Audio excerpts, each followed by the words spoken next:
Hello everyone. I am Kumar Gaurav and welcome to our channel let's practice together.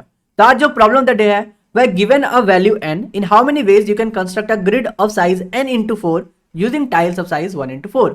तो चलिए हम लोग समझते हैं कि क्वेश्चन आखिर बोल क्या रहा है अपने एनिमेशन की मदद से, और फिर हम लोग देखेंगे इसको बनाने का अप्रोच, और फिर हम लोग करेंगे उसको ऑप्टिमाइज। तो बिना देरी किए हम लोग शुरू करते हैं एक्सप्लेनेशन। तो क्वेश्चन में अगर ध्यान से देखें तो हमें n इंटू 4 दिया हुआ है। अगर हम लोग कोई भी मैट्रिक्स या ग्रिड बनाते हैं ना m क्रॉस n का, तो m क्या डिनोट करता है? नंबर ऑफ रोज डिनोट करता है। n क्या डिनोट करता है? नंबर ऑफ कॉलम डिनोट करता है। तो यहाँ पे हमें कांस्टेंट कॉलम दिया हुआ है, मतलब कॉलम को हम लोग चेंज नहीं कर सकते। रोज हम लोग भले चेंज कर दे, तो अगर हम लोग रोज नंबर ऑफ रोज एक मान के चले तो वो कुछ ऐसा दिखेगा ग्रिड, ठीक है। और टाइल्स जो है उसका साइज तो फिक्स ही है, टाइल्स ऐसा ही दिखेगा, नंबर ऑफ रोज 1 ही रहेंगे, नंबर ऑफ कॉलम 4 रहेंगे। और आपको ये नहीं बताना कि कितने नंबर ऑफ टाइल्स लगेंगे, आपको बताना है how many ways you can construct.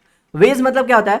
या तो आप हॉरिजेंटली पुश कर दो सबको, या तो आप वर्टिकली पुश कर दो सबको, तब जाकर के आपका नंबर ऑफ वेज उस पर डिपेंड करेगा। हम लोग थोड़ा सा डिटेल में समझते हैं, तब हम लोगों को क्वेश्चन और भी क्लियर हो जाएगा कि अगर हम लोगों का ग्रिड है n इक्वल्स टू 1 2 3 मैंने ले लिया, तो अब आप ही बताओ, अगर n इक्वल्स टू 1 लेंगे और हमारा ग्रिड तो आपने देख लिया था कि टाइल्स हमारा कैसा है, ग्रिड हमारा कैसा है, ठीक है। तो अगर n इक्वल्स टू 1 का ग्रिड यहां दिया हुआ है तो हम लोग टाइल्स को एक ही तरह से पुट कर सकते हैं ना, हॉरिजेंटली, करेक्ट। तो हमारा नंबर ऑफ वेज कितना हो गया? 1 हो गया, समझ गए। अगर n इक्वल्स टू 2 दिया हुआ है, आपको पता है n इक्वल्स टू 2 में भी हम लोग जो है वर्टिकली कभी पुट नहीं कर सकते, क्योंकि वर्टिकली पुट कैसे करेंगे, नीचे में तो 2 ही है ना, 4 तो है नहीं, तो हम लोग इसको भी हॉरिजेंटली पुश करेंगे। तो यहाँ पे भी नंबर ऑफ वेज क्या हो गया? 1 ही हो गया। टाइल्स भले 2 लग रहे हैं लेकिन वेज क्या है? एक ही है ना, हम लोग हॉरिजेंटली उसको पुश कर रहे हैं। तो n इक्वल्स टू 3 में आप ही बताओ क्या होगा? इसमें भी नंबर ऑफ वेज एक ही होगा, करेक्ट है। तो हम लोग इसमें भी 1 रख दिए। तो हम लोग कैसे समझेंगे? अगर हम लोग और आगे देखें, n इक्वल्स टू 4 पे देखें, तब हम लोगों का थोड़ा क्लियर होगा। क्यों? क्योंकि यहाँ पे नंबर ऑफ रोज और नंबर ऑफ कॉलम दोनों 4 है। तो हम लोग यहाँ समझ गए कि हम लोगों को क्वेश्चन में जो भी सॉल्व करना है ना, जो कैलकुलेट करना है, वो n इक्वल्स टू 4 से बड़ा होना चाहिए या फिर 4 के बराबर होना चाहिए, तभी हम लोग कैलकुलेट कर पाएंगे। वरना उसके पहले का तो हमको पता है कि नंबर ऑफ वेज एक ही होगा, ठीक है। तो number of ways n equals to 4 में कैसा होगा? तो पहला तो है कि हम लोग उसको हॉरिजेंटली पुश कर दे चारों टाइल्स को। दूसरा भी तरीका हो सकता है ना कि अगर हम लोग चारों को वर्टिकली पुश कर दे, ऐसा तो नहीं है कि 2 को हम लोग हॉरिजेंटली रख दिए, 2 को वर्टिकली रख दिए, उतना भी स्पेस नहीं है हमारे पास। तो अब आपको जो है नंबर ऑफ वेज जो है वो क्लियर हो गया होगा। यहाँ पे है 2, तो n इक्वल्स टू 4 तक हमारे पास कंप्लीटली क्लियर है। थोड़ा सा हम लोग और डिफिकल्ट करते हैं, n इक्वल्स टू 5 में जाते हैं, क्योंकि यहाँ पे हमारे पास स्पेसेस ज्यादा है। तो हम लोग क्या करेंगे? अगर हमारे पास स्पेसेस ज्यादा है तो हम लोग रख सकते हैं क्या? सबसे पहले सबको जैसा हम लोगों ने रखते आया है हॉरिजेंटली में रख दिया, एक वेज कंप्लीट। दूसरे वेज में देखें तो क्या होगा कि हम लोग 4 को फिक्स कर दिए और 4 में हम लोग डाल रहे हैं वर्टिकली, ठीक है। और जो नीचे खाली जगह बचा उस पर हम लोग डाल दिए हॉरिजेंटली। तो इसी तरह जो हम लोग नीचे में सबसे डाले, इसी वाले टाइल्स को हम लोग अगर सबसे ऊपर में पुश कर दे तब भी तो होगा ना। तो हम लोग नीचे के चारों टाइल्स को रख देते हैं हम लोग वर्टिकली, और जो ऊपर बचा हुआ है उसको हम लोग रख देते हैं हॉरिजेंटली। और तो कोई वेज है नहीं, तो हम लोगों ने देखा टोटल वेज कितने? यहाँ पे 3 वेज है।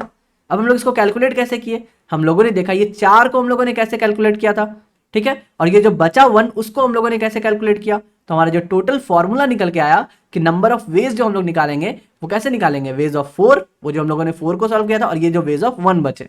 समझ गए?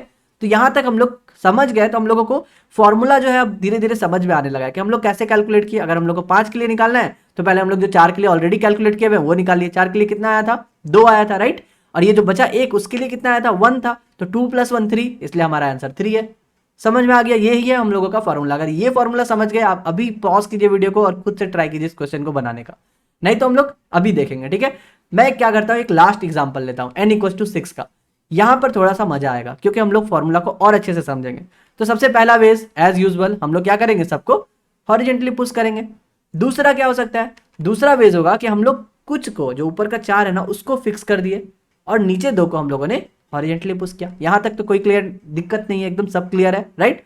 अब जब तीसरा देखते हैं, तीसरा वेज क्या होगा? तीसरा वेज भी इजी है कि हम लोग क्या किए, बीच वाले में 4 को रख दिए, ऊपर नीचे रख दिए। और अब आपको पता है कि फाइनल वेज क्या होगा कि ये जो दोनों ग्रिड है जिसको हम लोग हॉरिजेंटली पुश कर रहे हैं वो हम लोग ऊपर में रखेंगे और बाकी नीचे में चारों को वर्टिकली पुश करेंगे। तो यहाँ पे भी सेम कंसेप्ट आ गया ना। नंबर ऑफ वेज क्या हुआ? सबसे पहले तो 6 है तो हम लोग 5 का जितना कैलकुलेट किए थे वो निकाल लेंगे, right. Total number of veg 4 दिख रहा है हम लोगों को। तो ये 4 कहां से आया? फॉर्मूला हम लोगों ने अभी देखा था। तो फॉर्मूला क्या आया कि हम लोग सबसे पहले 5 को जो कैलकुलेट किए थे वो देखेंगे, और ये जो दूसरा आया ना नंबर ऑफ वेज 2, ये कहां से आया? तो हम लोगों ने देखा कि हम लोग नेक्स्ट क्या किए, 4 को हम लोगों ने फिक्स कर दिया। और जब 4 को फिक्स कर दिए तो बचा कितना टाइम्स? 2। तो उस 2 को सॉल्व करने का तरीका क्या क्या है? तो वेज ऑफ 5 था 3 और वेज ऑफ 2 था 1, तो टोटल आ गया 4। तो हम लोग बोल सकते हैं कि हम लोग का जो फॉर्मूला निकल के आया वो क्या आया, n नंबर ऑफ टाइल्स के लिए हमारा फॉर्मूला आया ways of n-1 plus ways of n-4, क्योंकि वाई n-4, क्योंकि हम लोग 4 को जो है वो फिक्स कर दे रहे हैं और उसके बाद देख रहे हैं कि बाकी 2 के लिए कहाँ जगह बच रहा है। समझ गए? तो अगर इतना समझ में आ गया तो चलिए हम लोग फटाफट कोड करते हैं। तो सबसे पहले हम लोग रिकर्सिवली सोचते हैं इस फंक्शन को कैसे बनाएंगे। हमारा फॉर्मूला क्या था, हमारा फॉर्मूला था कि वेज ऑफ n-1 और उसमें हम लोग ऐड कर देंगे वेज ऑफ n-4 को। ये फॉर्मूला आपका क्लियर है। तो अगर रिकर्सिवली कॉल करना है तो हम लोगों का फंक्शन का नाम क्या होना चाहिए, सेम होना चाहिए, राइट। तो हम लोग इसको अरेंज टाइल्स ही कर देते हैं। तो अरेंज टाइल्स हम लोग n-1 के लिए निकालेंगे और n-4 के लिए, और दोनों को ऐड कर देंगे और यही हमारा रिटर्न हो जाएगा।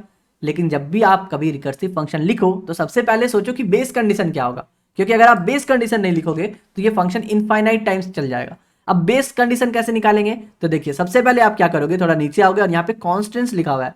कॉन्स्टेंट मतलब क्या हो गया कि यहाँ पे आप देखोगे मिनिमम वैलिड इनपुट या लोएस्ट वैलिड इनपुट क्या है, 1 है। तो अगर आप इस फंक्शन में 1 डालते हो तो क्या हो जाएगा, आपको अरेंज टाइल्स n=0 के लिए कॉल करेगा। लेकिन आपको 1 के लिए कितना रिटर्न करना था, 1 के लिए तो 1 ही रिटर्न होता, 2 के लिए भी 1 रिटर्न होता, राइट। तो आप यहाँ पे बेस कंडीशन लगाओगे कि अगर मेरा n जो है वो =0 हो जाता है तो मुझे चाहिए 1, ये आपको पता है, राइट। अब यहाँ पे देखिए सेकंड वाले में 1 भेज रहे तो -3 रिटर्न हो रहा है। तो आपको n-4, हम लोग n-4 कब करते थे, जब 4 को फिक्स करना रहता था। तो जब भी अगर नेगेटिव में आ जा रहा है तब तो हमको कुछ रिटर्न ही नहीं करना है ना। तो हम लोग बोलेंगे अगर हमारा n जो है नेगेटिव चला गया तो आप रिटर्न कर दो 0। तो ये दोनों हो गया हमारा बेस कंडीशन, करेक्ट। अब इसी को कंपाइल एंड रन करके देखते हैं। तो ये था बहुत ही छोटा सा हमारा रिकर्शन फंक्शन। यहाँ पे आ गया हमारा आउटपुट 2। 4 के लिए हमने देखा था 2 होता है। अगर आप चाहो तो हम लोग 6 के लिए जो चेक किए थे वो भी चेक कर सकते हैं यहाँ पे कस्टम में। तो 6 के लिए हम लोग कंपाइल एंड रन करके देख रहे हैं कि हमारा सही आ रहा है कि नहीं। तो 6 के लिए बिल्कुल 4 एकदम सही आया है, राइट। अब देखिए यहाँ पे बोल रहा है expected time complexity order of n, लेकिन ये क्या है, ऑर्डर ऑफ n²। बार बार एक ही फंक्शन के अंदर दूसरा फंक्शन, फिर दूसरे फंक्शन के अंदर तीसरा, राइट। तो ये रिकर्सिवली कॉल हो रहा है, तो हम लोग इसको नहीं मान सकते। हम लोगों को 1 टाइम में पास करना, अगर हम लोग सबमिट करें यहाँ पे तो हम लोगों को टाइम कॉम्प्लेक्सिटी का एरर पड़ जाएगा। तो हम लोग क्या करेंगे, यहाँ पे देखिए रिलेटेड टॉपिक्स में ही तो दिया हुआ है आपका डायनेमिक प्रोग्रामिंग। तो हम लोग किसी भी रिकर्सिव फंक्शन को डायनेमिक प्रोग्रामिंग में कन्वर्ट कर सकते हैं। कैसे करेंगे, हम लोग सिंपल सा एक डीपी डिफाइन कर लेंगे। तो हम लोग इसको हटा देते हैं, फॉर्मूला हमारा सेम रहेगा, ठीक है। अब हम लोग देखिए यहाँ से सीखते हैं कि हम लोग रिकर्शन को एक डायनेमिक प्रोग्रामिंग में कैसे कन्वर्ट करेंगे। हम लोग सबसे पहले लॉन्ग इंट का एक डीपी बना लिए, क्योंकि हमारा रिटर्न टाइप ही लॉन्ग इंट है। हम लोग का साइज क्या होगा, n+1 होगा, ठीक है। अब ये जो हम लोगों ने लिखा पहला condition, if n is == 0 return 1, ये तो हटा दीजिए। n इज नेगेटिव जो है उसको हम लोग हटा देते हैं यहाँ पे, इस कंडीशन को। इस कंडीशन का भी हम लोगों का काम आएगा, ठीक है। अभी फिलहाल के लिए n=0 हम लोग देखते हैं। तो हम लोग क्या लिखेंगे, dp(0) will be equals to 1।